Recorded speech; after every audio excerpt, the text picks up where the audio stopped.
a visão para as nossas crianças, tá? Então, eu fiz o material que vocês vão estar lendo depois, porque, assim, o PPP, ele não é feito só pela gestão.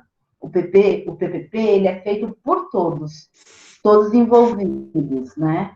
Professor, comunidade, gestores, ATS, todo mundo que pertence à comunidade. Só que agora nós estamos longe um do outro, mas isso não quer dizer que a gente consegue fazer um tutorial, a gente consegue fazer uma atividade para os pais, conseguimos, né? A gente sabe que nós estamos nesse planejamento com as famílias, são poucas famílias que estão entrando, são poucas, mas a gente está fazendo de tudo para que isso aconteça com mais ênfase. Como eu havia dito, vocês irão ver 3 vídeos. Todos os 3 vídeos, ele afere aquilo que somos. Pelo menos eu me senti muito aferida, né? E todos eles sempre dão um olhar para a educação. Ele sempre dá um olhar para a relação de o que o professor está fazendo dentro da escola. Como o professor está trabalhando com esta foi a minha visão de todos os vídeos que eu vi, de todas as leituras que eu fiz, que eu coloquei para vocês no Classroom. Eu comecei a me perguntar, nós docentes temos uma grande responsabilidade. Essa responsabilidade, mas como nós, perante a educação infantil, o que podemos fazer? Vocês têm sim, conversa, roda de conversa, vocês trabalham com a questão ético-racial, mas será que está chegando naquela criança, será que está chegando naquela família? Para a gente mudar uma situação, primeiro nós precisamos nos mudar. Todo mundo, vamos dizer assim, acredito que todo mundo tem uma tolerância. Todo mundo tem um racismo dentro de si, que é uma questão cultural.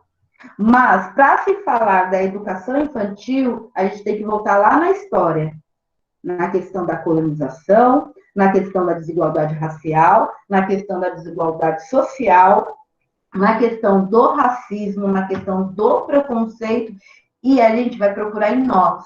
Qual será a nossa mudança? Vai ser, nós sempre fazemos 2 reuniões, né? Uma reunião vai ser o planejamento, a gente vai continuar esse planejamento como nós estamos fazendo, está caminhando muito bem, graças a Deus. E a segunda reunião vai ser para as concepções do PPP. Por enquanto, nós iremos falar sobre a concepção da ético-racial. Depois nós iremos falar da concepção de gêneros. Mas isso não é uma coisa feita assim, a gente já assistiu tudo, já sabemos. Não. Eu acho que é uma coisa que ela vai caminhando para a gente começar a olhar para o lado. Muitas vezes a gente consegue não olhar para o lado. Foi combinado com a Ivani, a diretora da SEI, viu, Diana? Na terça eu vou estar falando com os professores da SEI. Na quinta-feira, nós iremos fazer o grupão, SEI e MEI juntos. Porque assim, a gente está num território aqui do Céu e dos Três Lagos, nós trabalhamos juntos no mesmo local, temos as mesmas famílias, e nada melhor que juntar esses nossos saberes, tá bom? Então, eu vou começar com um vídeo, depois a gente vai parar e falar aquilo dos nossos anseios, ou depois, vocês vão ver da melhor forma, tá bom? Eu acho melhor. Espera aí que meu WhatsApp tá desligado. Vocês querem dizer alguma coisa enquanto eu arrumo o vídeo aqui? Meninas? Vocês não são caladas, por favor.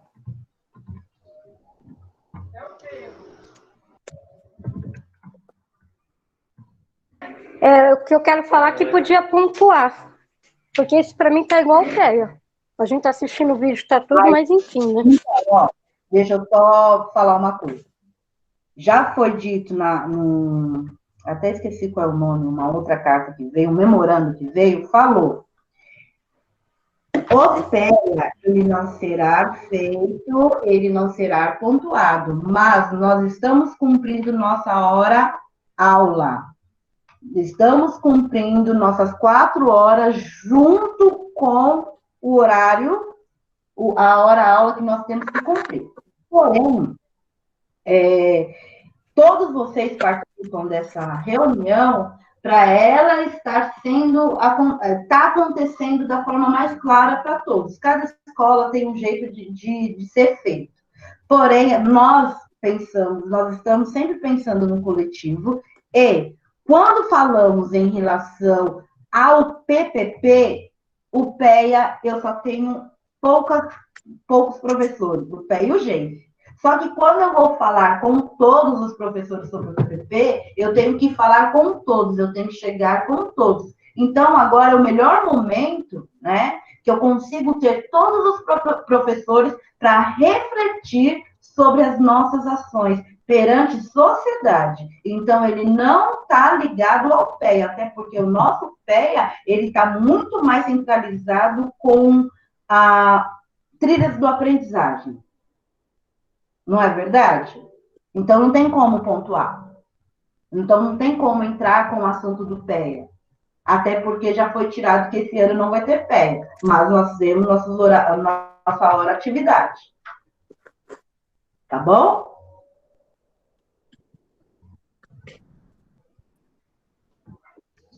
Tá bom. Passa o vídeo. Eu coloquei o som para ficar melhor para vocês ouvirem. Porque da última reunião vocês falaram que não conseguiram ouvir. O André. Eu perguntei hoje mesmo com um aluno, o que é esse negócio de hashtag? Hashtag foi errado, você vê como não foi, nem sei falar.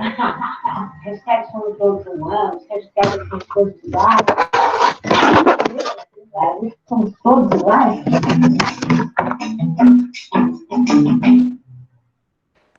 Este é um país que vai pra frente, correndo de grande valor.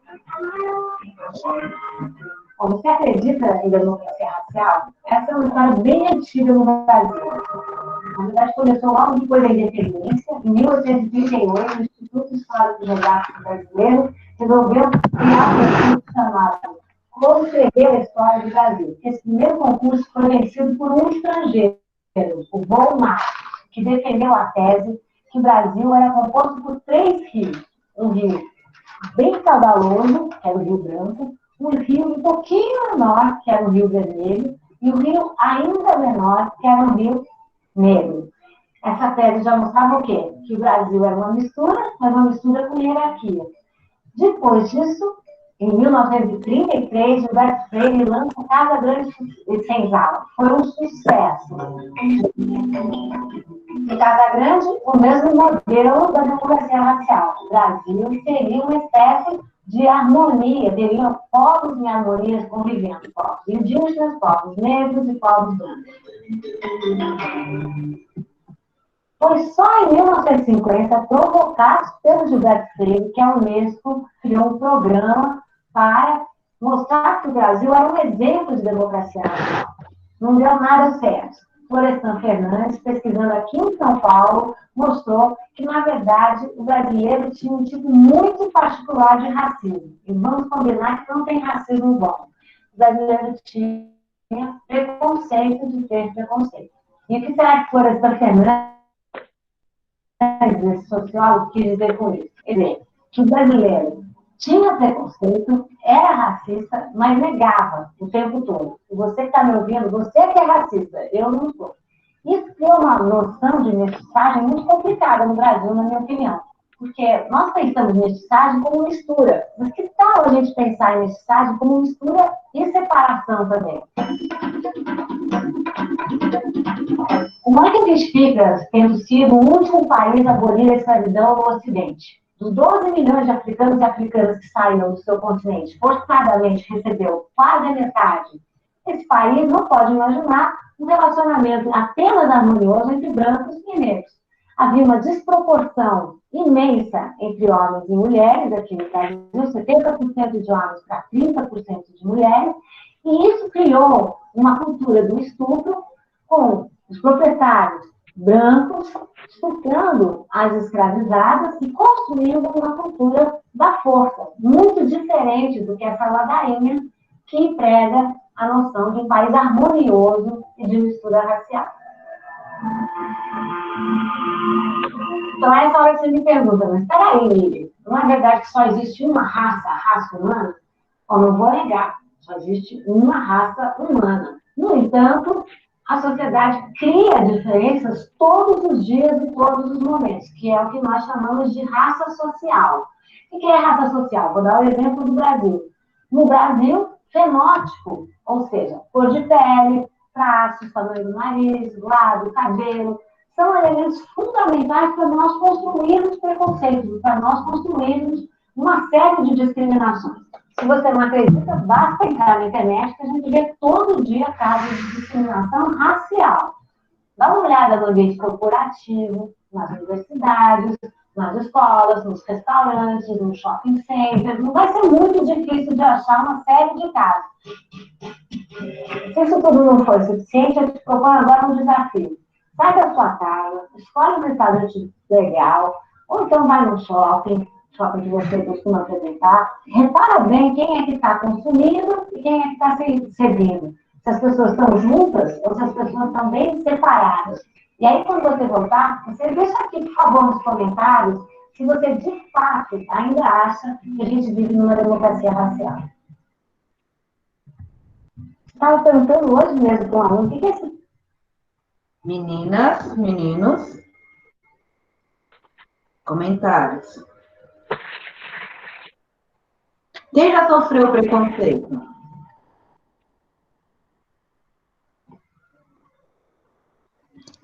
Preconceito eu já sofri também. Agora, como branco privilegiado, racismo, eu acredito que nunca sofri, mas preconceito, sim. Eu acho que as professoras com fenótipo devem ter muito mais a contribuir com essa pergunta. Alguém já sentiu preconceito? Sim, desde a infância. Sim. Oh. Tantos que não dá nem para elencar. E aí a gente pensa da seguinte maneira, né? Esse preconceito, ele nasceu ou ele foi criado por uma sociedade?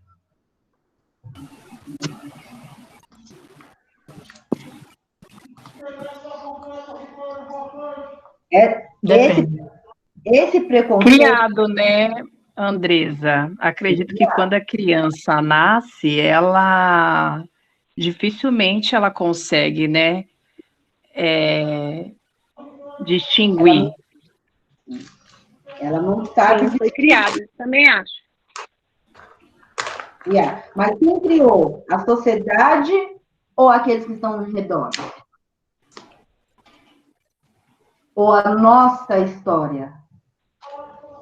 A nossa própria história? A nossa história em conjunto com a sociedade. A nossa história em conjunto com a sociedade, isso mesmo. E essa mestiçagem que nós vivemos, eu como professora de português, eu dava aula de literatura, isso eu já falei várias vezes para vocês. Eu pegava um aluno e dizia para ele qual era a etnia dele, para ele lembrar que ele era um brasileiro. Para mim, o correto seria ele lembrar que, por ele ser brasileiro, ele tem as misturas de raça. Então, essa valorização das misturas de raças seria muito importante para nós brasileiros. Penso eu, né? Mas, eu vou falar assim, o que eu sou e como eu sou e o porquê eu escolhi. Eu nunca me envolvi com um homem branco. Onde eu morei, eu sofri todos os racismos possíveis. Vocês já ouviram um relato do Cleiton dizendo isso.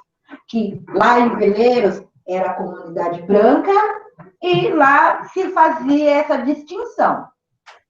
Então, nós negros, a gente se protegia batendo, a gente se protegia de várias maneiras, porque a gente não tinha segurança da escola. Por essas ações, eu sempre determinei na minha vida que eu não ia casar com um homem branco. Aí eu digo para vocês, eu sou racista?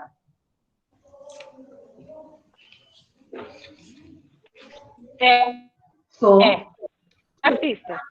Sou. É racista, mas a situação te levou Sim. a isso aí.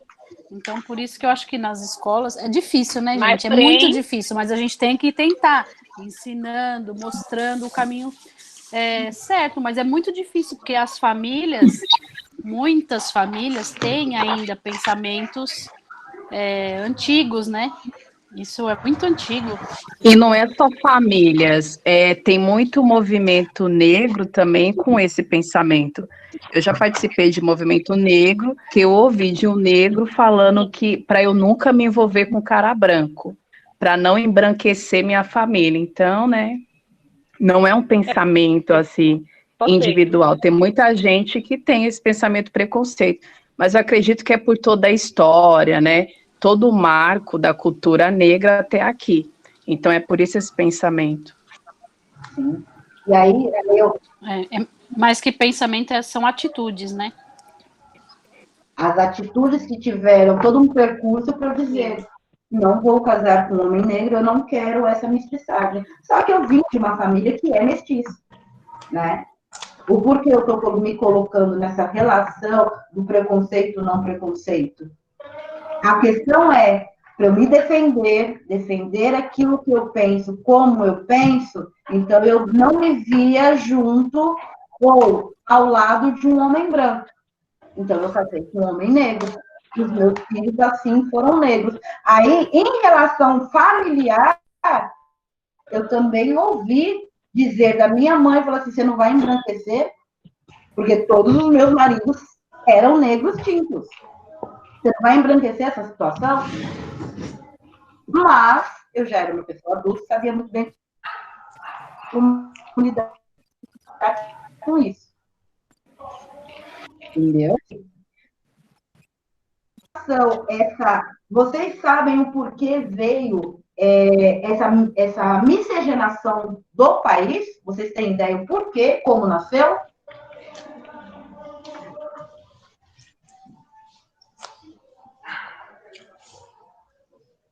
Vocês têm uma ideia? A miscigenação acontece, né? Literalmente, arrancado das suas terras, das suas famílias, enfim, e jogado aqui para servir. Com isso, o país, a colonização, eles percebendo que a genética do homem negro estava muito forte, estava ficando mais escura, o Brasil, eles trouxeram, dando para o alemão, para o italiano, para o japonês, terras para o embranquecimento da população. Isso também isso já é uma coisa, uma situação científica. Darwin fala isso, né? A Lili, depois eu vou mostrar esse vídeo sobre a questão do embranquecimento do país. Mas hoje, pensando no hoje, isso foi prejudicial para nós? Está sendo prejudicial para a desigualdade social que nós estamos vivendo?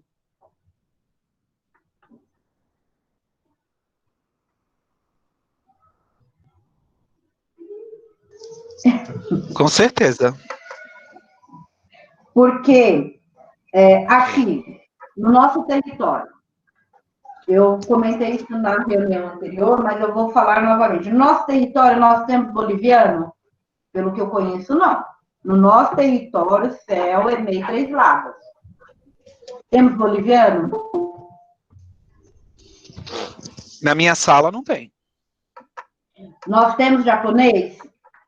Teve um Muito ano menos. que teve boliviano. Acho que teve um ano que teve mesmo, Vanessa. Mas hoje eu não conheço, não. Acho que na sala da Lucy, se eu não me engano. No Frei Damião eu sei que tem. Tem japonês? Não. Mari, você que trabalha, você é a Magna e a Diana... Só se for coordenadora, né? A minha é chinesa. A minha coordenadora é chinesa. Que chique. Mari, Sueli, Diana e Magna. Nas escolas onde vocês trabalham, tem japonês? Não. Não. Não, na minha não. Não. Na minha tem haitiano, tem boliviano, venezuelano. Na minha também tem boliviano, Aí haitiano. sim.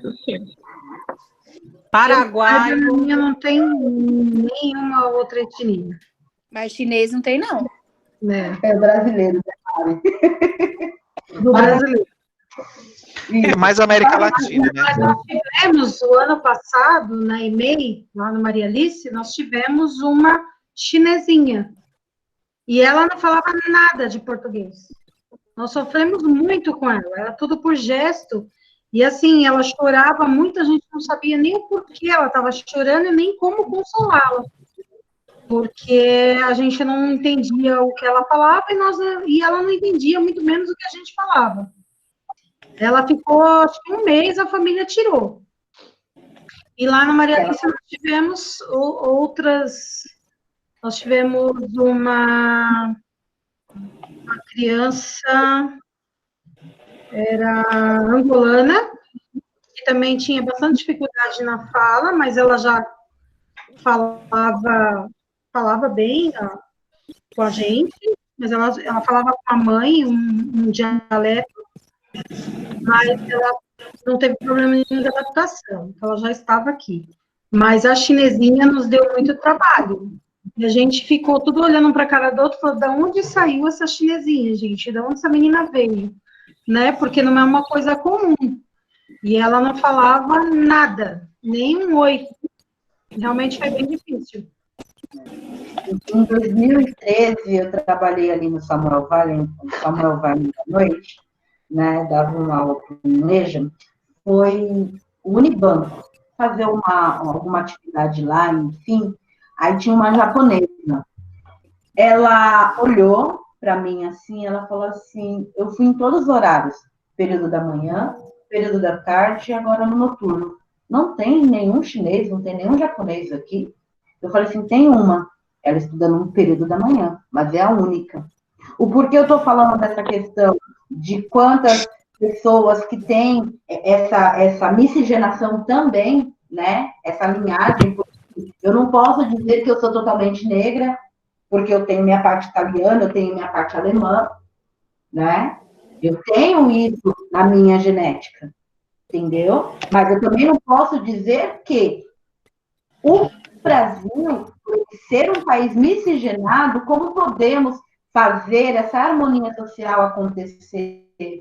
Como podemos colocar para as crianças que quando vem um preconceito, que a gente sabe que criança é muito preconceituosa, se ela não é bem trabalhada, como podemos fazer que isso aconteça e as famílias também consigam participar? Apenas com uma roda de conversa, a roda de conversa é muito importante, sim, não pode ser tirada da educação infantil. Mas o que uma unidade escolar poderia estar fazendo para mostrar para a sociedade, vamos parar com o racismo, vamos parar com o preconceito, porque aquela pessoa tem o cabelo bom, quer dizer, não existe cabelo bom, né? Existe cabelo crespo, existe cabelo enrolado, existe cabelo liso, temos o cabelo de várias maneiras. Como temos a característica de várias maneiras? Então, como a gente pode criar? A Lili, quando ela fala sobre a ladainha de o país ser um país, não ser um país discriminatório, somos sim um país discriminatório de todas as maneiras. A gente aprende a se defender, a gente aprende a dizer, opa, aqui não. Né? Aqui você não vai poder dizer isso ou aquilo, você não pode dizer como vai me tratar, enfim. Mas as crianças, elas conseguem fazer isso? Pensar na desigualdade social, pensar no momento que nós estamos vivendo, todo mundo está preocupado com a vulnerabilidade, mas também precisávamos se preocupar com o quê? Espera aí, gente. Está com o governante que está atacando a gente de várias maneiras, só que a desigualdade social, ela está acontecendo e está sendo derrubada cada vez. Todo mundo voltou a trabalhar, todo mundo precisa trabalhar sim. Mas quantas pessoas vão morrer? Quando essas crianças voltarem, quais vai ser as nossas ações para que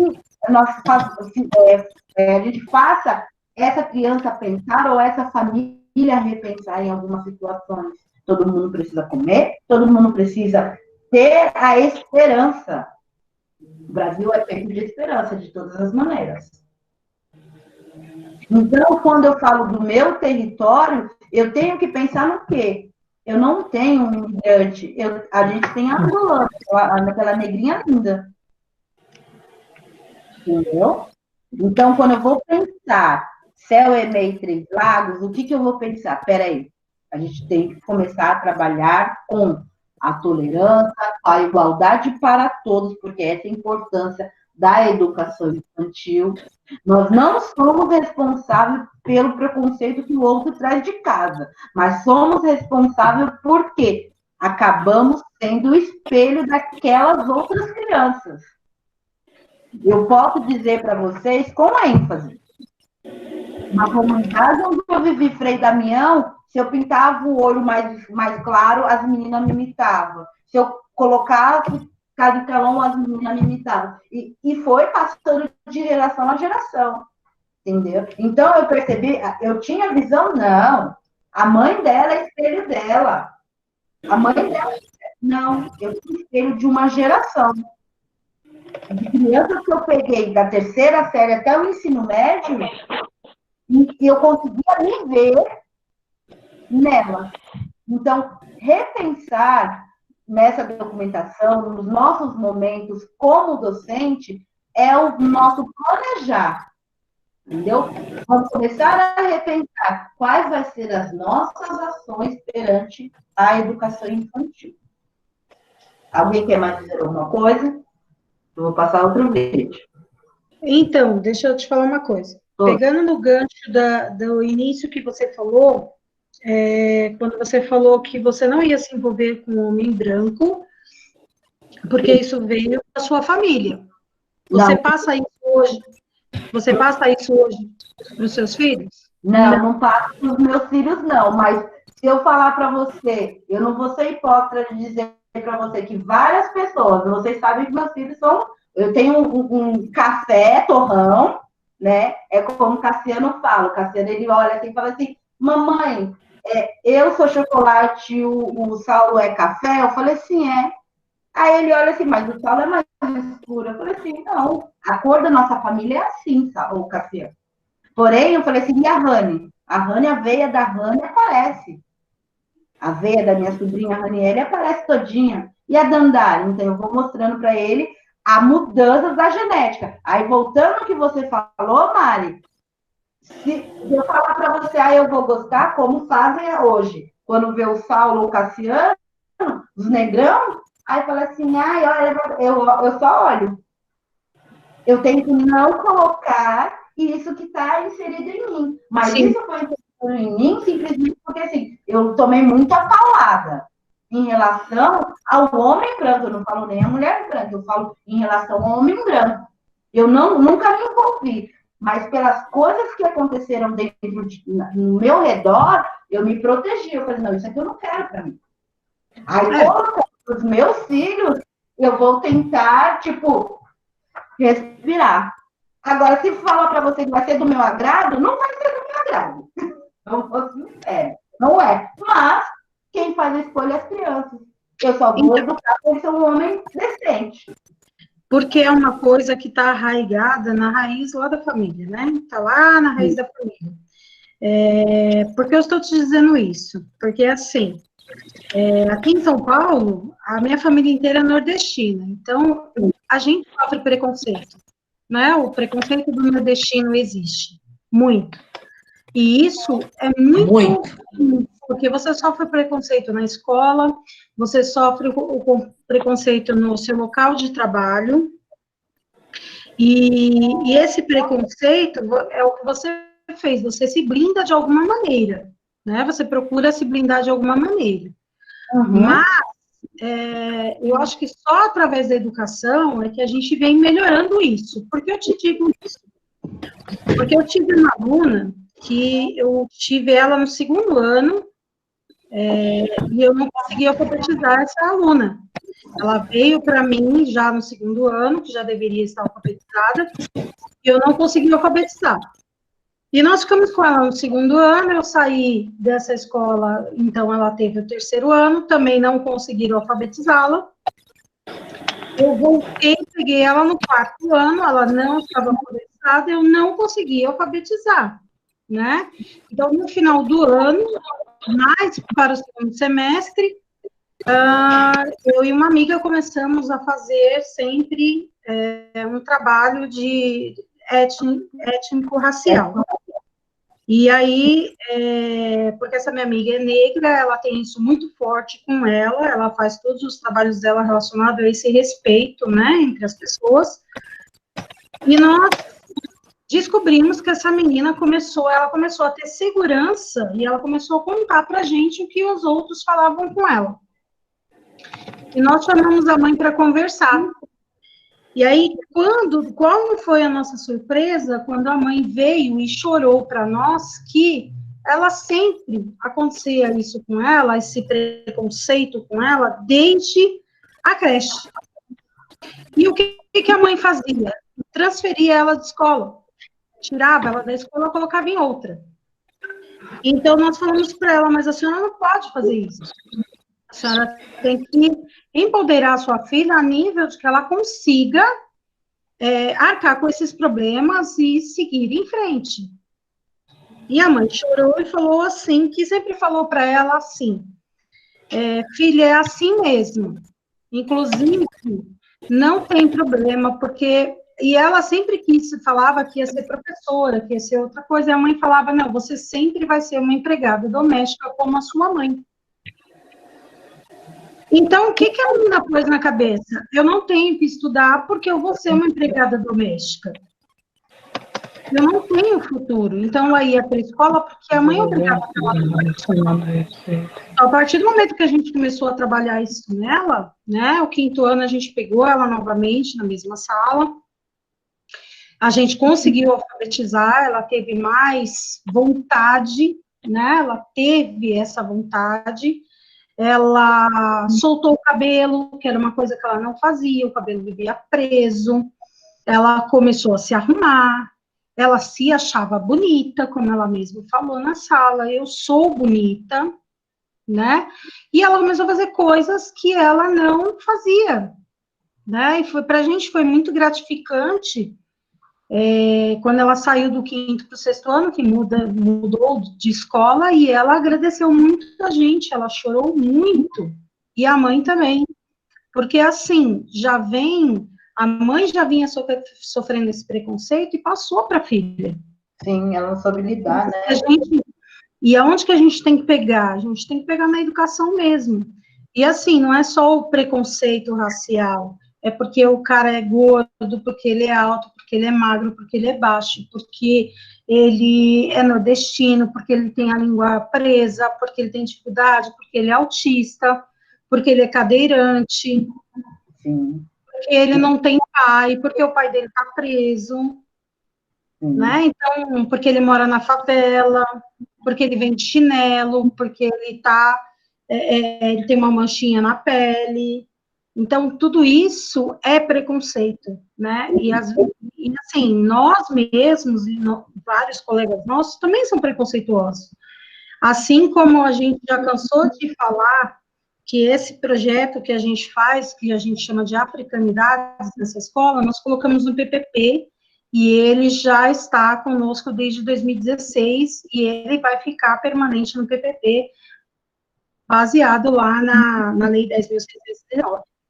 E assim, a gente vê professores negros, quando a gente comenta que é para fazer alguma coisa, eles viram a cara, eles falam baixo, resmungam, procuram não fazer, sabe? Fazem de tudo para atrapalhar. Dá trabalho, né, Mari? Dá trabalho. É bem difícil. Assim, mas é só pela educação mesmo que a gente vai conseguir mudando muito devagar. É muito devagar. Sim. Não é de um dia para o outro. Não é. Assim, a educação, ela tem que parar de ser, na minha concepção, né? Na minha concepção, a educação tem que parar de ser omissa.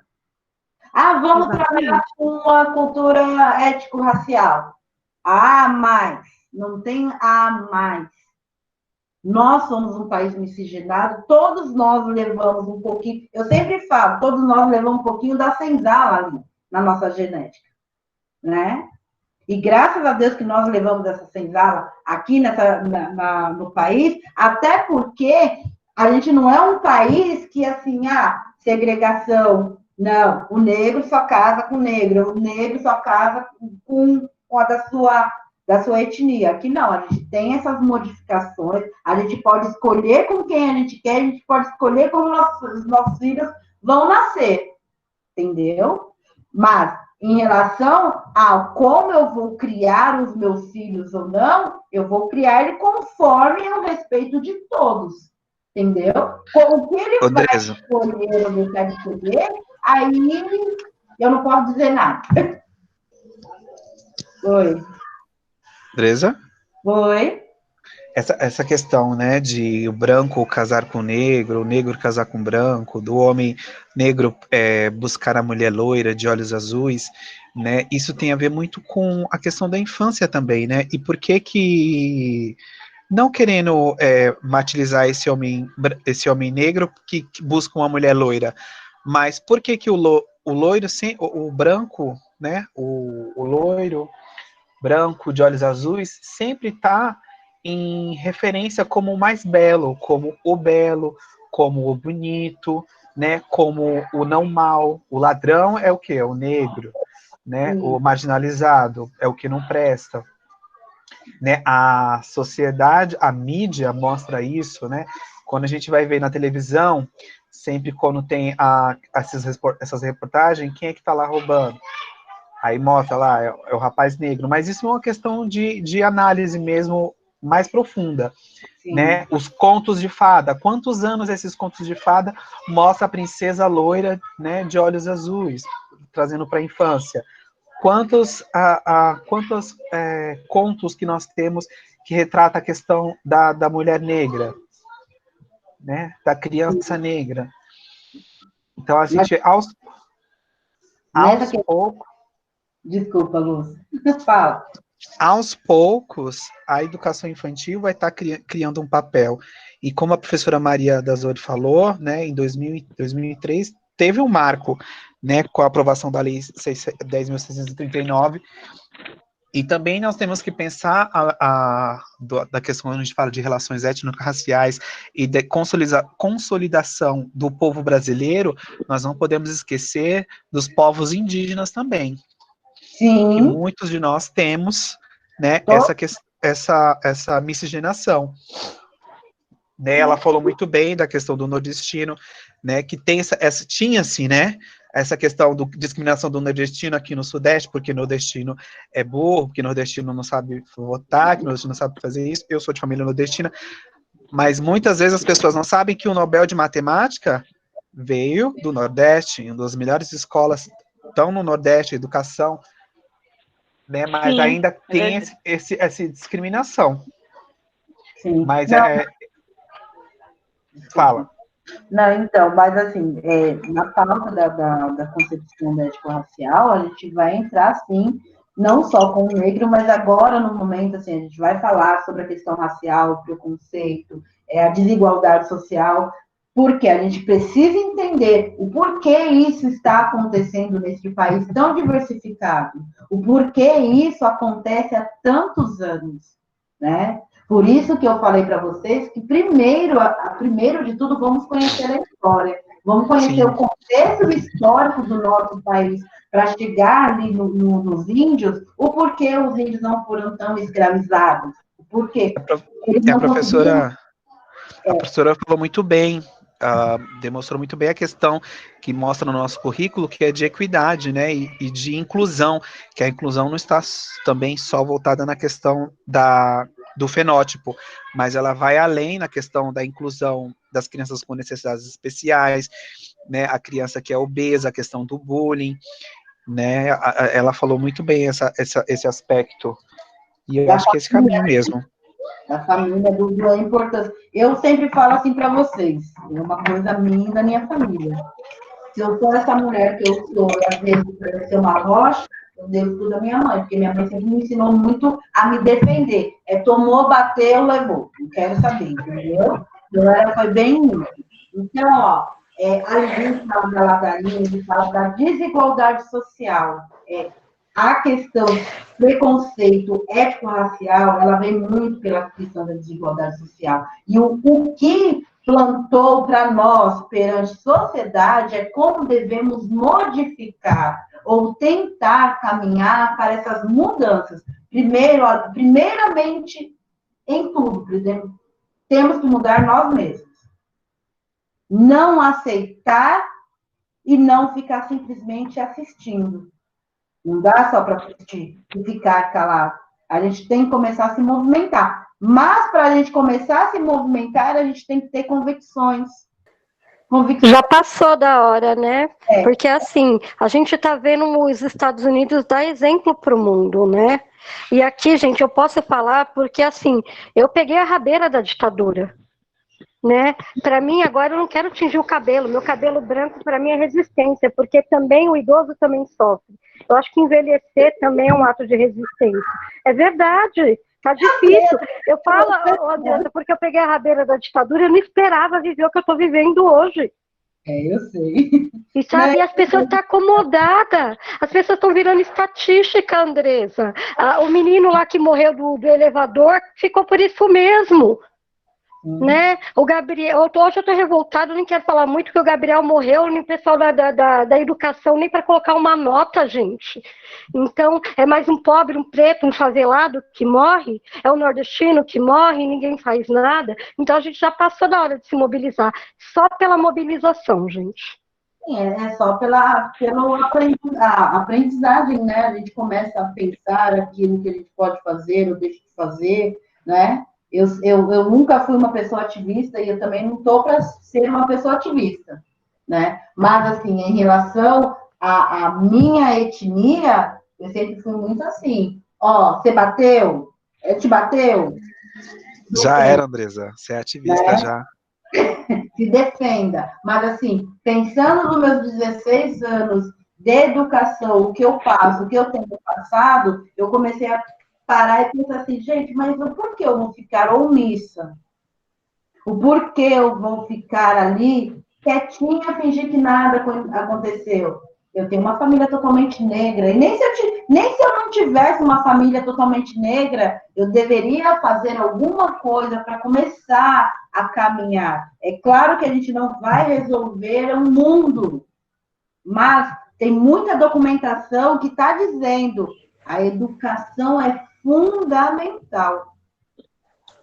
Mas a luta também, porque a gente também tem que lutar, a gente tem que ser instrumentalizado, mas a gente tem que lutar em prol desses instrumentos para que venham, porque a gente da educação está aceitando muita coisa, gente. É o que eu falo, eu não esperava, eu com 20 anos de prefeitura não esperava viver esse momento, inclusive dentro da prefeitura, Andressa. Sim, eu já vim né, quando eu entrei, eu já vi, né, vivi outra realidade dentro da escola. Só que eu não sei se eu posso estar certo, eu posso estar errado, se eu estiver errado, vocês me falam, mas assim, a mudança primeiro tem que começar de dentro. Eu não posso cobrar de um órgão lá em cima, que nem sabe quem eu sou. Então, a quem eu estou me reportando agora? Nem você, nem ninguém, a gente é números para eles, a gente é um RF. Então, mas o que eu estou me importando? Quem eu estou na frente na questão da formação? Quando eu pensei na questão do PPP, eu estava aqui pensando, eu estava aqui me descabelando. Falei assim, gente, como eu vou tentar organizar esses professores para falar das concepções, para começar? Tem que ter tratamento. Então, a concepção é Paulo Freire, né? Porque o Paulo Freire fala para a gente está dentro da sala, a gente está dentro da escola, a gente está a favor de quem? A gente está de que lado? Por isso mesmo que, assim, Adriana, para se fazer uma concepção, para escrever qualquer documentação, nós precisamos primeiro partir de dentro, do nosso querer. Não adianta, eu não vou cobrar ninguém, eu simplesmente vou cobrar aquilo que é o meu dever. Eu precisava organizar vocês, eu precisava me organizar para começar a pensar no contexto, para depois da leitura de vocês, a gente conseguir planejar uma escrita e dentro das nossas salas começar a trabalhar. Não adianta só colocar... Não, eu concordo. Não adianta... Mas sabe o que eu acho, Andresa? Por exemplo, a gente parou de trabalhar, os dados mostraram 3.000 e poucas mortes, que já é triste. Eu não quero, né? Assim, não foi ninguém da minha família, é muito triste. São números, essas 3.000 mortes. Agora, também, a gente não pode aceitar voltar com 41 mil mortes. Entendeu? A gente tem que se mobilizar em muitas questões, Andressa, porque tá difícil.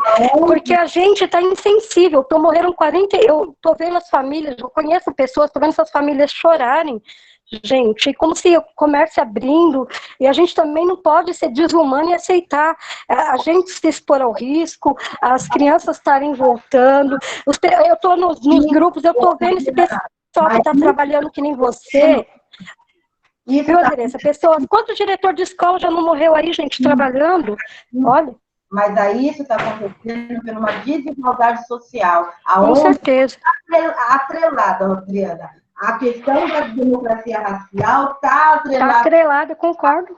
Social. Então, assim, professores, escola, quem seja lá o que for, a gente tem uma responsabilidade de começar a nos conscientizar e começar a pensar qual vai ser a minha ação.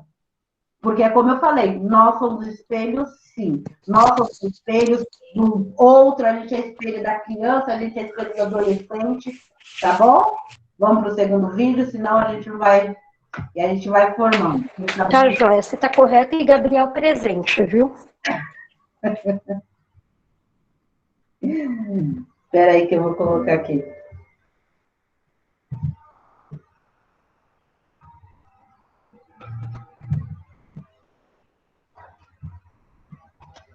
Quem de vocês já conversou com estrangeiros e eu vi que o Brasil é um país acolhedor, muito hospitaleiro, e, sobretudo, tolerante. Tolerância? De que país será que essa pessoa está falando? Na minha opinião, essa ideia de tolerância não aguenta um trânsito e, mais recentemente, a uma discussão sobre política na internet. A intolerância se caracteriza quando um grupo ou um indivíduo não reconhecem a diferença no outro, uma diferença religiosa, uma diferença de opinião. No Brasil, a intolerância tem se manifestado em várias áreas. A intolerância de gênero, a intolerância de cor ou raça, a intolerância religiosa e, mais recentemente, a intolerância política, que tem dividido até familiares. A intolerância não é um fenômeno novo entre nós. Se pensarmos que nós tivemos uma sociedade colonial e uma sociedade patriarcal, veremos como éramos profundamente intolerantes contra os saberes dos indígenas, né, ou também dos africanos e africanas que entraram no país. No entanto, o que nós também podemos dizer é que a intolerância se acentuou recentemente. Eu vou dar aqui os dados para vocês. Segundo a matéria da Folha de São Paulo, de janeiro de 2019, os registros de crimes relacionados à intolerância atingiram, de fato, um pico em 2018.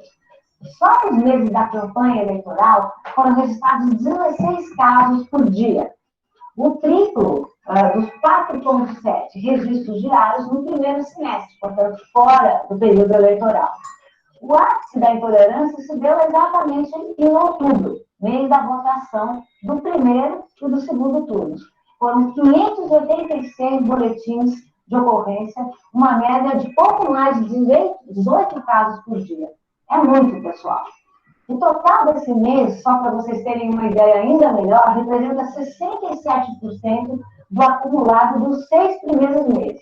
E é mais do que o triplo do anotado para 2017. Portanto, os nossos índices de intolerância cresceram e muito. Vou dar aqui outro exemplo. As ocorrências de intolerâncias religiosas cresceram 151% em relação aos meses anteriores. Os casos de homofobia, 75%. E os de intolerância de origem, 83%. Já os registros relacionados ao preconceito de raça e cor subiram 15%. Estamos falando do período eleitoral. Há também outros dados importantes para a gente avaliar aqui. Segundo o Disque 100, que é um canal de denúncias do próprio governo federal, as religiões mais atacadas foram as religiões de matriz africana, que se converteram no alvo de quase 35% dos casos do primeiro semestre de 2018. Perseguições, invasões de terreiros, destruição de objetos votivos, eles fazem parte, infelizmente, da história pregressa do candomblé no Brasil. No entanto, se essa religião, o candomblé, foi oficializada nos anos 30, nos tempos de Getúlio Vargas, ela tem sido, paradoxalmente, muito atacada nesse nosso contexto atual. A escalada da violência também revela o aumento da intolerância. Vou dar mais dados aqui para vocês. A Secretaria de Direitos Humanos da própria Presidência da República tem mostrado que a cada 3 dias, um caso de denúncia de intolerância religiosa é registrado no país. O relatório do Grupo Gay da Bahia nos informa também que apenas no ano de 2017 computou-se a morte de uma vítima a cada 19 horas. Muita coisa. Estrangeiros provenientes da América Latina, mas também do Caribe, como é o caso do Haiti e da África, têm cada vez mais denunciado uma atitude beligerante contra eles, sendo que somente 1% desses casos resultaram em algum tipo de processo judicial. A intolerância também chegou, é claro, nas nossas redes sociais. Segundo o Comitê Gestor da Internet no Brasil, a cada 3 crianças ou jovens com acesso virtual, pelo menos um já havia tido conhecimento de alguém que padecera com a discriminação. Os entrevistados se referiam a casos de cor ou raça, 24%, aparência, 16%, e homossexualidade, 13%. Mais uma pesquisa da SaferNet, e essa é importante que a gente diga, é uma ONG que defende os direitos humanos na internet brasileira. Essa pesquisa demonstra que 39 mil páginas foram denunciadas por violarem os direitos humanos com conteúdos que podem ser racistas ou de incitação mesmo à violência. Esse conjunto de dados que eu citei até aqui parecem demonstrar que a sociedade brasileira e representantes dessa sociedade, que até então se sentiam tolhidos para mostrar a sua intolerância, agora se sentem absolutamente autorizados a dar demonstrações de intolerância. O que nós podemos querer é um Brasil mais leitor, um país mais crítico, um país mais educado, que então saiba de fato dialogar e que possa assim combater a intolerância, que no fundo é uma prática que tolhe de nós todos a possibilidade da conversa e do diálogo. Aprender com a diferença continua sendo uma regra de ouro da cidadania, do fortalecimento das bases democráticas da sociedade brasileira. Já apostar na polaridade, incentivar a intolerância a partir da proliferação de discursos de ódio e que reforçam o binarismo social, significa ir contra o bem comum e trabalhar pela divisão, que nos fará menos, nunca mais. Quem de vocês... A Lilian, que eu não sei pronunciar o sobrenome dela, deve ser alemão, como eu já tinha falado. Ela, quando ela fala sobre a questão da intolerância, ela deixa bem claro, né, para nós, que assim, infelizmente, estamos vivendo, nesse momento, no Brasil, um governo totalmente, como ela mesma diz, contraditório. Ele diz uma coisa, depois ele mesmo desdiz, né? Só que, pensando nos governos que nós já tivemos na época da ditadura, ou bem antes da ditadura, até pela nossa colonização, todos eles que tiveram uma ação parecida com o nosso governo de agora, está bem representado, os dois se parecem, né? Só que o porquê a gente entra na questão política, que a gente está falando da desigualdade social.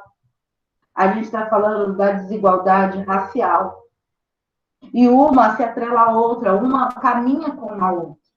Se a gente for colocar uma questão de estatística, quantos negros nós temos aqui no Grajaú, todo mundo. Um foge.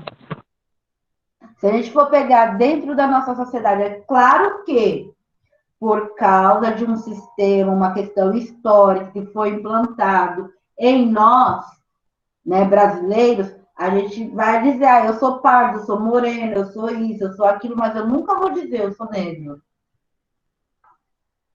Porque parece ser uma ofensa.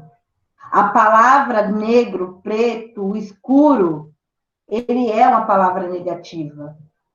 Então, relembrando sobre a nossa educação, e, sinceramente, gente, esse governo está aqui por causa de quem?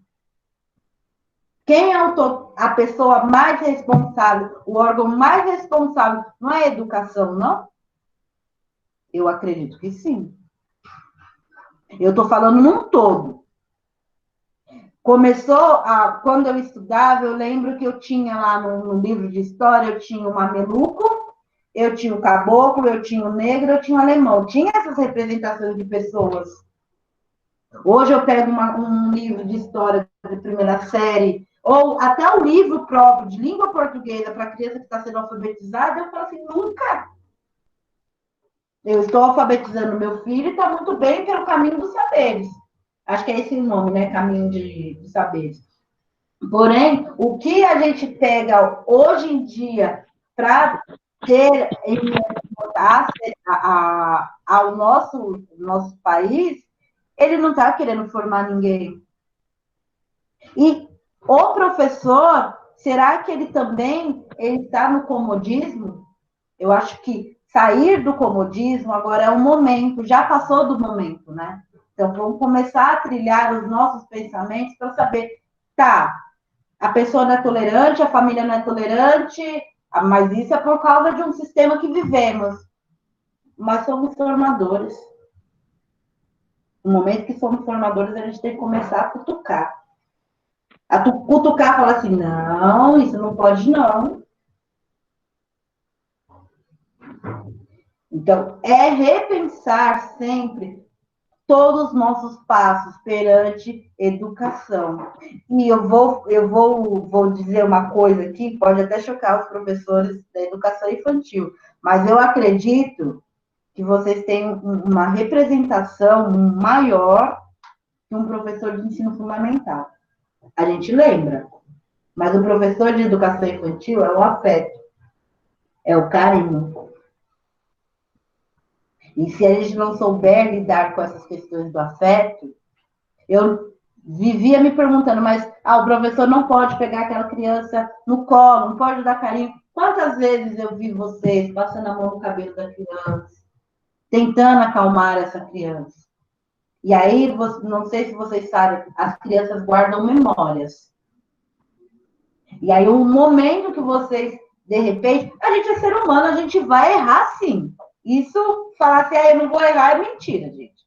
Todo mundo vai errar. De alguma maneira, a gente erra, né? Porque é uma coisa normal da vida que a gente vai acertando. Algumas coisas a gente erra, algumas coisas a gente acerta, algumas coisas a gente fala assim, nossa, né?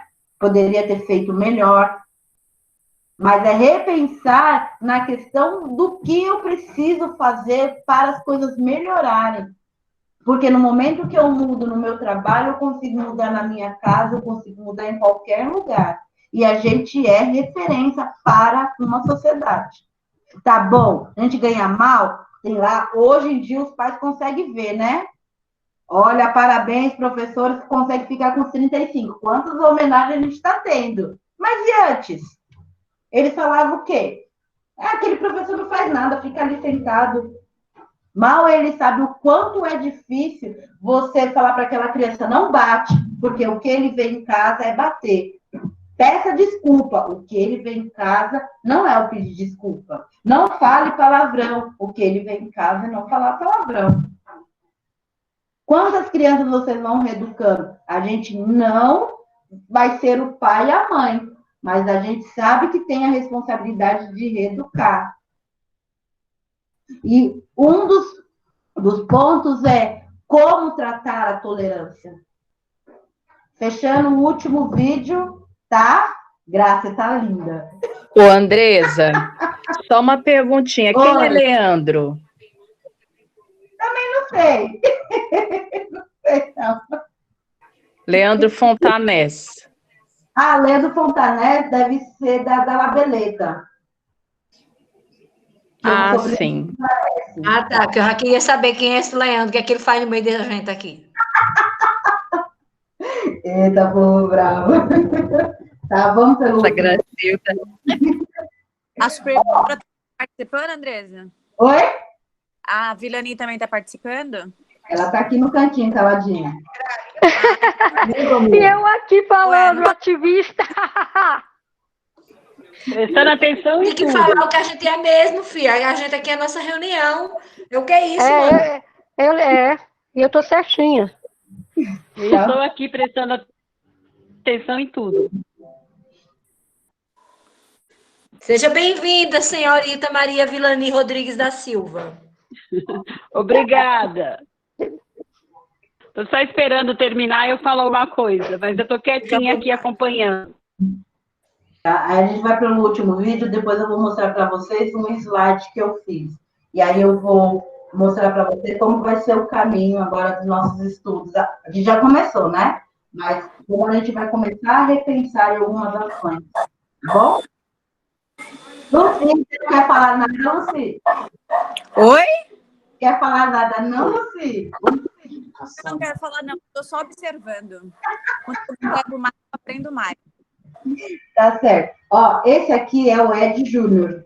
É um dos blogueiros que eu também estou assistindo. Por que eu estou assistindo esses blogueiros, né? Tanto a Lili quanto... Eu não sei se eu falei certo, mas acho que é isso, né? A Lili e o Ed Júnior, eles falam bastante, eles têm bastante leituras, têm bastante livros escritos sobre a questão colonização, a história do Brasil, né? Vocês já ouviram falar sobre a relação estrutural? Esqueci o nome. Alguma coisa, como é, Vanessa, a relação estrutural? Esqueci, gente. Enfim, né? Aí, ele também tem esses comentários, porém eu fiz umas leituras, que tem uns artigos aí, que vocês vão fazer essa leitura, começar a pensar, porque assim, é muito maçante quando a gente só vai lendo, aí a gente fala assim, gente, o que ele está falando? Não estou entendendo. Então, esses vídeos vão ajudar a vocês a começar a refletir, não que vocês não façam isso, mas vocês já fazem isso, começar a refletir para qual caminho a nossa unidade vai começar a caminhar. Redundante, né? Mas, assim, é um caminho. O que a gente vai começar a trilhar? Né? Como nós vamos começar a falar com as nossas crianças? Como a gente vai direcionar o nosso trabalho? Tá bom? Vamos lá no Ed Júnior.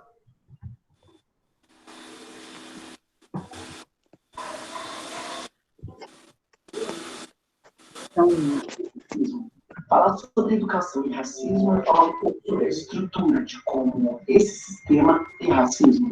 Falar sobre educação e racismo é falar um pouco sobre a estrutura de como esse sistema beneficiou os filhos dos imigrantes que chegaram no pós-escravidão. Antes disso, é claro, a partir dos anos de 1800 e 1839, o Brasil já tinha feito decretos que proibiam que negros entrassem no ensino público do nosso país. Com a chegada de muitos imigrantes a partir dos anos de 1850, e depois com a intensificação da imigração feita pelo governo brasileiro no pós-escravidão para que o Brasil se branqueasse, a educação passou a ser uma grande e importante ferramenta para a fomentação de um país civilizado e moderno. E quando a gente está falando de um país civilizado e moderno, a gente está falando de um país que não se via negro e, portanto, colocava nos seus livros de história, de geografia, de ciências da natureza, que as pessoas negras eram menos capazes que as pessoas brancas. Para começar a educar esse novo Brasil que existia, então, a gente exclui os negros e começa a fazer educação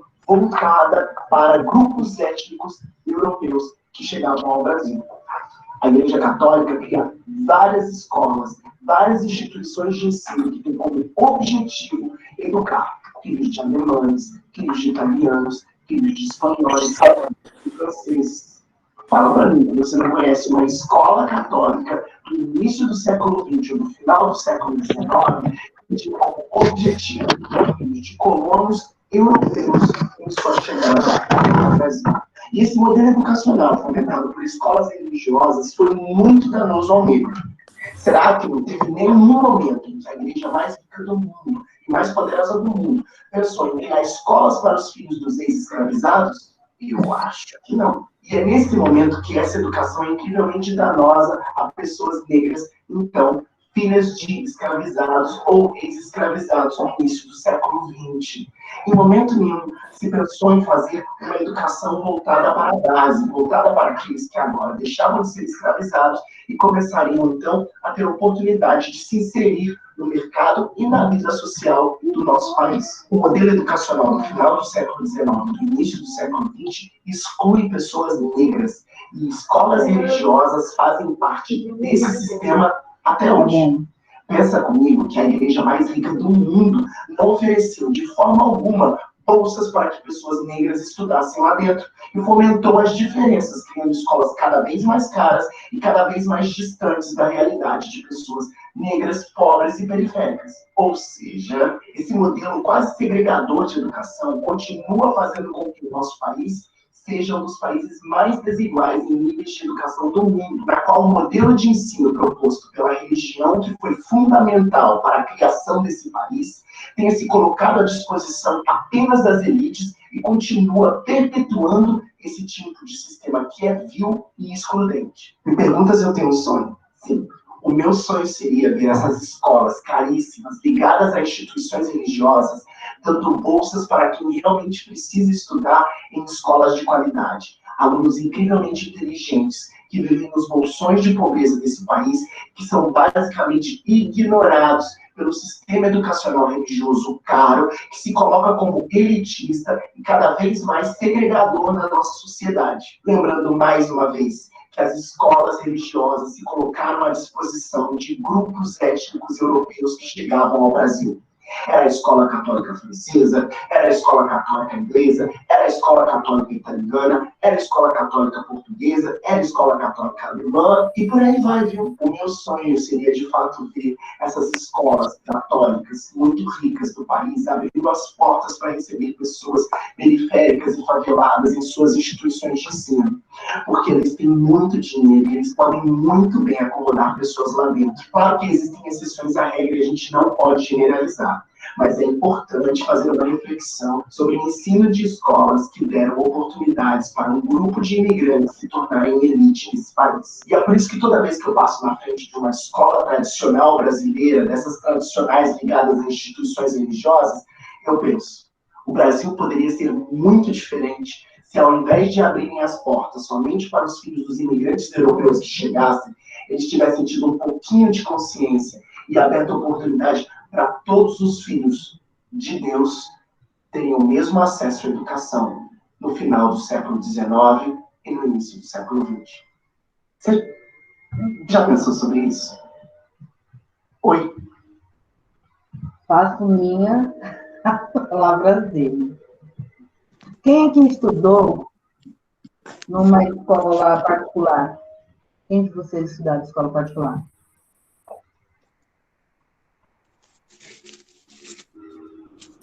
Eu estudei.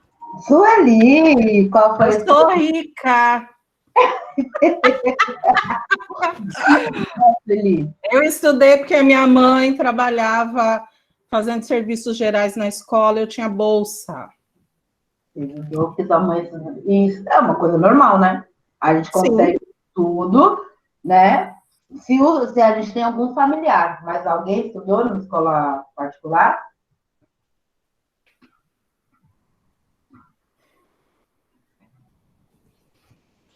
Ninguém mais? Quem já conseguiu trabalhar numa escola? Eu fiz o ensino médio na escola particular. Você fez ensino médio na escola particular, Cris? Fiz, mas eu que pagava. Você que pagava. É. Mas foi com Eu bolsa? comecei a trabalhar cedo, aí eu trabalhava e pagava. Eu não tinha bolsa, não. Vocês já ouviram falar do Smart? Isso acontece mais na EMEF. Sobre a bolsa Smart?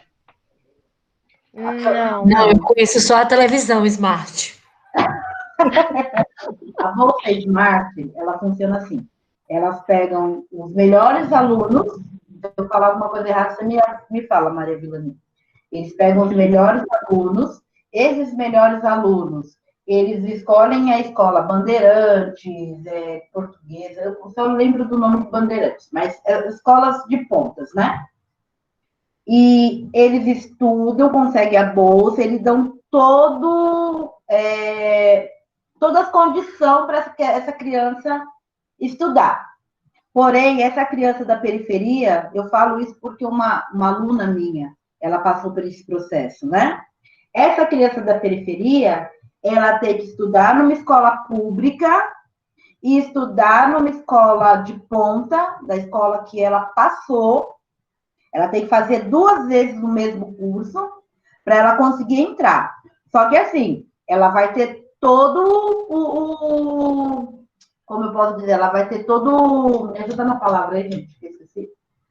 Ela vai Todo ter suporte. todo o suporte que qualquer outra criança precisa, porque lá ela vai fazer aula de recuperação, lá ela vai ter os professores para dar esse suporte, para ela dar continuidade, para ela conseguir entrar, mas ela tem que fazer tanto estadual quanto esse colégio, entendeu? Quando ela tem... Tem uma filha de uma amiga minha que trabalhou comigo no estado, que a filha dela estudava no Bandeirantes, eu não sei se era o nome que se dava, era Smart, mas ela fez um processo seletivo, ela aluna de escola pública, e aí ela cursou o ensino médio no Colégio Bandeirantes, sem pagar nada. E aí tem essa questão que você falou, eles oferecem toda a parte de materiais, de suporte, se o aluno não acompanha, eles oferecem um professor reforço, Isso. Mas aí ele passou pela Smart mesmo, porque ele é coligado com o ensino municipal, só que assim, a gente não sabe dessas informações, né? A minha sobrinha, ela tentou fazer, ela só não foi aprovada porque, como diz, né, uma colega minha, a gente deixou de ser o plebeu, agora a gente começa a ser um pouquinho mais assim, por causa do salário dela, ela não conseguiu. Mas tem a entrevista com a família, tem a entrevista com os parentes, entendeu? Tem a entrevista com tudo que você imaginar, psicólogo, enfim, para você entrar nesse colégio de ponta, tá? Mas o porquê eu falei isso? Em relação à educação, em relação ao que o Ed falou, realmente, se tivesse dado valor a todos, não só os europeus, né? Quem sabe a gente não viveria nessa desigualdade social que nós estamos hoje. Quem sabe quantos de vocês tiveram que lutar para ter o seu diploma? Quantos de vocês tiveram que ir para a faculdade sem dinheiro para comprar alguma coisa?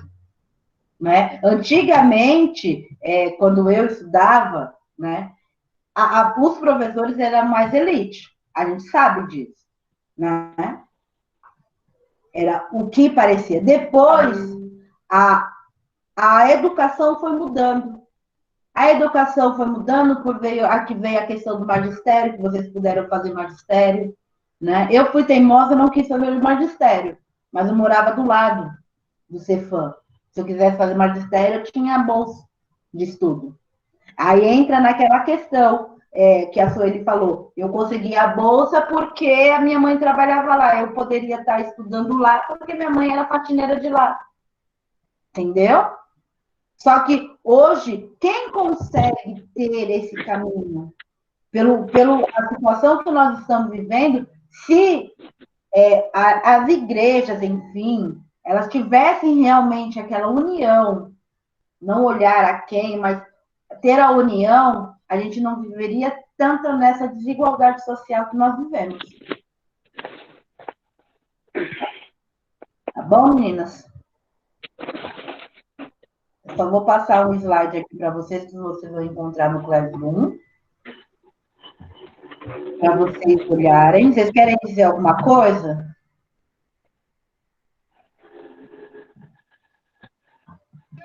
Não! Eu não. Vocês estão vendo a minha tela? Tá. Sim. Tá. Esse slide aqui, eu fiz para começar a pensar. Como eu tinha dito, tem vários documentos, vários artigos para vocês vão fazer a leitura. Eu já fiz a leitura. Aí, em cima dessa leitura, eu fui pensando em o que vocês poderiam começar a recriar o nosso GPP, a começar a criar o nosso conceito, né? Todo mundo tem um conceito, como eu sei, a gente sabe a importância que a gente sabe a importância que, se houver um racismo que pode causar na vida do outro, é como eu falei, por eu ter os meus preconceitos, eu não me envolvi com o homem branco, isso sabe assim. Será que isso é certo? Não, só que eu sou adulta e sei dizer para você, é certo e não é certo, mas eu sei dividir. Quando eu falo da questão do racismo da minha parte, é que eu não quis casar com homem branco, eu casei com homem negro. Só que vocês podem ver, entre milhões de mulheres negras, eu fui privilegiada. Eu casei com um negro tinto. E me aceita muito bem. Por quê? Pela configuração... Desliga o microfone, por favor. Pela formação que o Brasil tem, o homem negro... Vai ter um vídeo que a Lili ou o Ed vai falar sobre essa questão do homem negro, da questão televisiva que o Lúcio falou.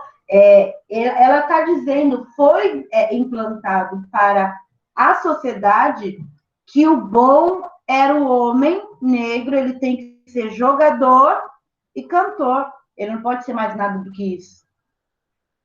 Se a gente for num hospital, principalmente quem vai no servidor, ou no servidor municipal, ou no servidor estadual, quantos homens negros médicos atende a gente? Nenhum. Quantos porteiros tem que são negros? Vários.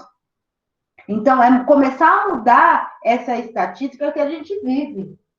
Tá bom? Isso aqui é a capa. Aí eu coloquei o trama conceitual, Freiriane, né? Leitura, realidade, tudo que a gente vai fazer, vai pensar no que podemos mudar, como podemos mudar, mas primeiro a gente tem que mudar a nós mesmos. Não adianta eu escrever coisas que não vai fazer a minha mudança pessoal, tá? Avaliação, como podemos fazer essa avaliação junto à comunidade, como podemos fazer a avaliação de nós mesmos. O currículo, nós temos um currículo, ele é o nosso marco-chefe, tem um outro currículo, não é nem um outro currículo, mas é orientações curriculares, que é sobre educação, etnia, racial. O currículo da ético-racial ainda não tem, mas o currículo ético indígena, se eu não me engano, tem aqui na escola, tá? E aí eu vou escolher alguns capítulos para ser lido. Aquilo que vocês acharem que é viável para a gente também ler, além dos documentos que eu coloquei para vocês podem colocar aqui, que vai acrescentar as nossas leituras e os nossos embasamentos, tá? Desliga o rádio, por favor. Diálogo. Andresa. Oi. Na gestão anterior, teve a produção de um currículo bem bacana sobre as relações étnico-raciais. Na gestão anterior? Só que não é da gestão atual, na gestão anterior. Eu não conheço esse documento. Daqui, da EMEI? É da rede. É bem amplo. É um livro vermelho. Eu vou procurar. Eu acho que eu sei qual é esse livro vermelho. É que eu procurei, eu não achei esse livro vermelho. Mas eu acho que eu sei qual é. Aí eu coloquei. Essa é a parte da concepção, né? O que ela pergunta. Concepção da educação para relações étnico-raciais. O que são relações étnico-raciais? Qual é essa importância na construção da sociedade que almejamos? né? Então, é como eu falei, não adianta eu ir lá por várias teorias, fulano diz isso, se eu não sei da minha história brasileira, né? Foi por isso que eu estou passando alguns, a Lili, que é antropóloga, o Ed, porque, assim, eles conseguiram explicar aquilo que eu sinto, aquilo que eu sei, de uma maneira mais simples. Vocês sabem muito bem que eu não sei muito me expressar, né? Acredito em vocês. Mas, assim, aquilo que eu penso, eles conseguiram, de uma maneira tão simples, tão didática, mostrar, isso. Aí, com as falas dele, eu comecei a me organizar nas leituras. Eu estou fazendo também o curso de Direitos Humanos. Esse curso de Direitos Humanos, ele me abriu um leque muito grande, né? Tanto que vocês vão ver aí que tem vários artigos do curso de Direitos Humanos, que é tudo para essas concepções de relações ético-raciais, concepções de gêneros. Então, é só abrir o nosso leque de conhecimento e teorias. Aí tem umas questões bem complexas que eu coloquei, mas ela é complexa, mas a gente vai estar, aos poucos, vendo como vamos criando este papel, tá? Como educadores, temos a responsabilidade de ampliar e deslocar os conhecimentos, superar o velho, inventando novo. A gente não consegue inventar um novo, né? Mas recriando um conceito, sim. O que não pode faltar? Reconhecimento das desigualdades étnico-raciais é uma postura crítica diante do mito da democracia racial. Discutir relações raciais e não os problemas de negros e índios, refletir sobre o que significa ser branco no Brasil. Releitura dos processos históricos, considerando os conflitos, valorizando as formas da luta e de resistências dos negros e indígenas. Inclusão do corte étnico-racial nas leituras, nas análises da realidade, nas experiências concretas. Inclusão do corte étnico-racial nas releituras e nas reanálises dos materiais didáticos e da leitura utilizada na sua escola. Percepção do impacto do racismo e suas combinações com outras formas de discriminação no currículo escolar. Diálogos com outros, os educadores com organizações de movimento negro, com os formadores. Estratégias de combate e atitudes preconceituosas e discriminatórias na sociedade e no espaço escolar. Plano de ação para a inclusão do tema étnico-racial na escola. Sem dúvida, vivemos num país racista, ainda que sem sucesso se procure disfarçar ou esconder o racismo. Como nos provoca a campanha, onde você guarda o seu racismo. Embora deixando de lado outras questões sociais, como as relações de gênero e sexualidade, percebemos que a escola produziu uma visão distorcida e daltônica do seu público, na tentativa de ser sem cor, transparente e neutra, a fim de não discriminar a escola. A escola realizou o contrário, naturalizou a desigualdade, fortaleceu a imagem da inferioridade de negros e negras, indígenas e da superioridade dos brancos. Ao desejar o olhar para o ser humano em geral, desumanizou, invisibilizou a maioria parte das suas estudantes. Podemos dizer que a negação da diversidade étnico-racial no espaço escolar produziu alguns defeitos? Aí vai até o F, tá, gente? Aí depois a gente dá a continuidade da leitura. Querem dizer alguma coisa? Vamos fechar, porque senão, ó. Meninos, meninas, vamos lá. Todo esse material vai estar no Classroom, é isso, Andressa? Todo esse material já está no drive de vocês, eu já mandei. Ah, tá. Beleza, Oi, então, muito Andressa. obrigada. Oi.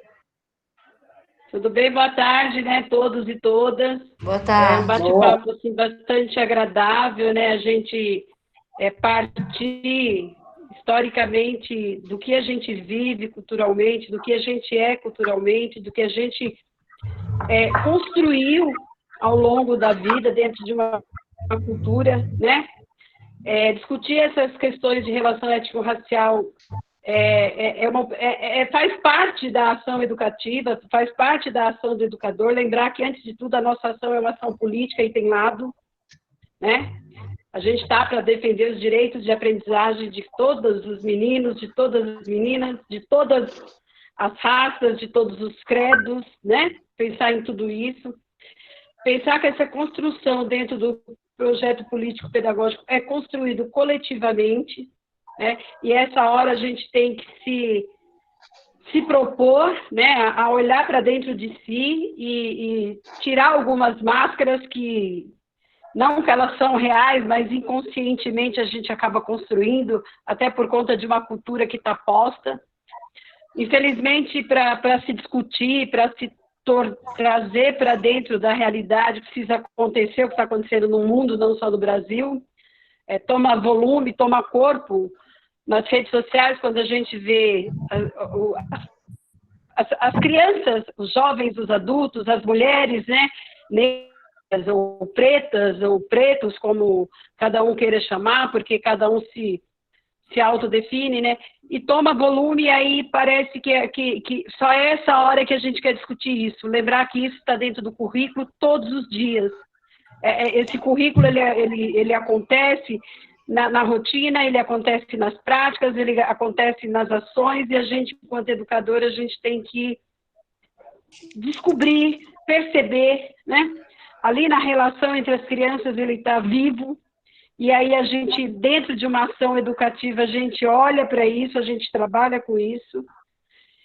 Pensar no rico material que a gente tem dentro da própria rede que foi construído ao longo dos anos.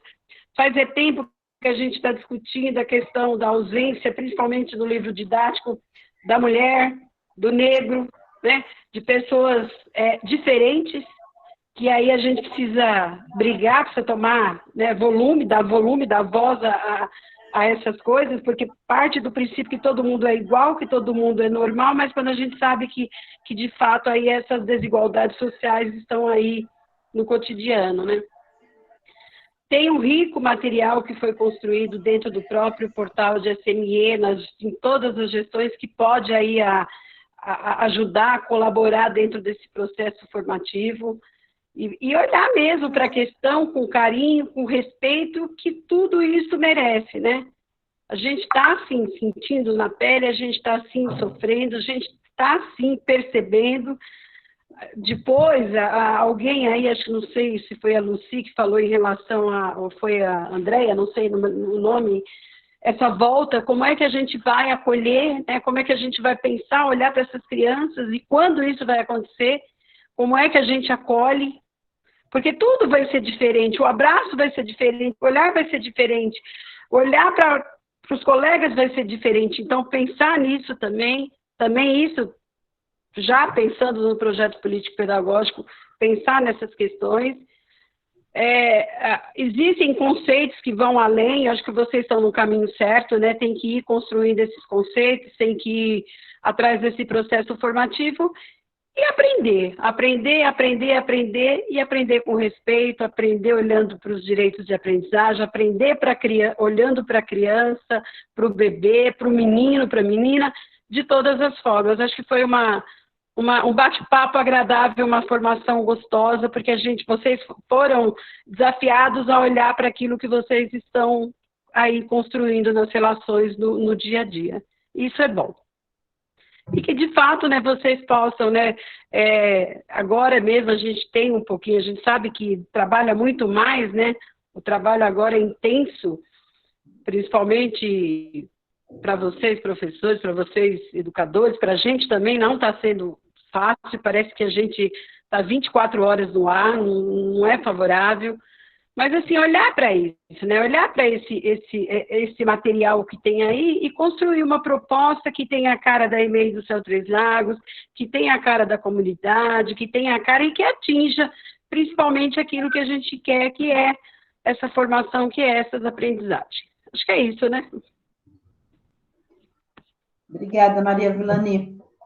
Alguém quer dizer? Vou chamar de Vilani, né? Vou chamar de Vilani. Maria é muito formal. Maria Vilani, ficou legal. Lúcio, Luci, Nathalie, Gracilda, Vanessa, querem dizer alguma coisa?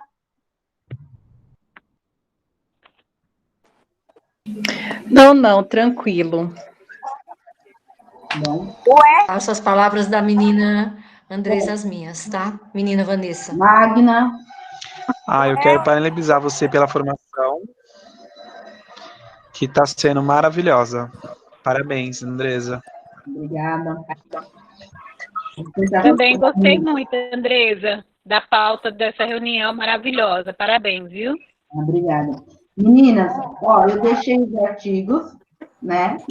Artigos lá para vocês fazerem a leitura. A minha intenção eu vou passando os vídeos, porque ele abre a reflexão daquilo que nós precisávamos pensar perante a educação infantil, perante a escola, não vou falar nem educação infantil, porque são vários âmbitos da educação, então a gente tem que falar perante a escola, né? E aí, essas mudanças vão acontecendo aos poucos na gente. Todo mundo vai fazer a leitura dos artigos, eu vou colocando mais. Quem tiver outros artigos ou livros para me passar para fazer a leitura, pode passar, pode colocar junto na atividade, para a gente construir isso e ele seja reflexivo mesmo para nós, que ele traga para nós outros momentos que não seja essa construção que deixou de se fazer. Para falar a verdade, como eu falei, não é culpa de ninguém. Essa questão do preconceito, essa questão do racismo, essa questão da desigualdade social. Simplesmente foi como nós fomos colonizados.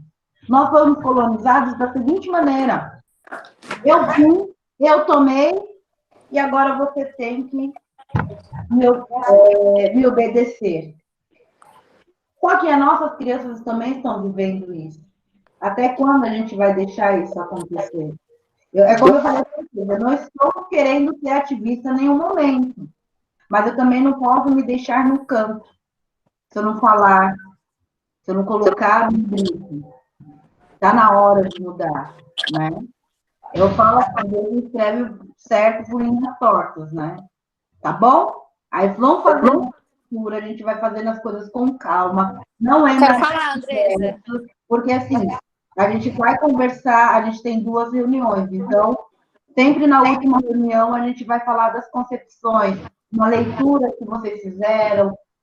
Eu li isso, como uma coisa de repensar os artigos que eu deixei para vocês lerem, entendeu? Vamos tentar fazer essa união de um jeito que seja bom para todos. Entendeu? Ô, Andresa. Entendeu? Peraí, Luca, a Magda quer falar. Eu acho esse currículo bem rico, assim, eu acho que a maioria de nós veio de todo esse contexto, então olhar para ele, visto que é a nossa realidade, eu acho que é até mais prazeroso, né? A gente carrega alguns estigmas de ser pobre, de não ter direitos, mas a gente tem que mostrar para os alunos que temos e a que viemos, e eu sempre enfatizo isso para todos, pais, alunos. Acho que esse currículo é bem, bem rico, e é bom a gente sempre estar revisitando ele, porque a gente às vezes acaba caindo na rotina, né, fazendo coisas rotineiras, e aí quando a gente vê todo esse contexto, a gente acaba avançando enquanto pessoa. Eu me pergunto né? Como sempre fui uma pessoa que sempre fui muito da luta nessa questão do negro, eu em sala de aula, eu como agora com vocês como coordenadora, eu estou sentindo falta, porque eu, como em sala de aula, eu falo assim, opa, vamos lá, não vamos deixar isso acontecer, não, entendeu? E é uma questão de conscientização também, né, num todo, não só ético-racial, mas fica claro que a gente vai tentar caminhar para todas as referências que nós temos perante miscigenação. Tá? Mas agora a gente vai falar da desigualdade. E do negro. Tá bom, meninas? Meninos, podemos terminar? Sim. Podemos. Feliz Dia dos Namorados para todos. Vão namorar, vão aproveitar, porque a vida é bela. Quem não tem namoro e quem quiser namorar também, o que quiser namorar também, tá bom? Um beijo a todos. Saudades. Beijo. Tchau, tchau. Tchau, gente. Ó, até terça-feira. Tchau.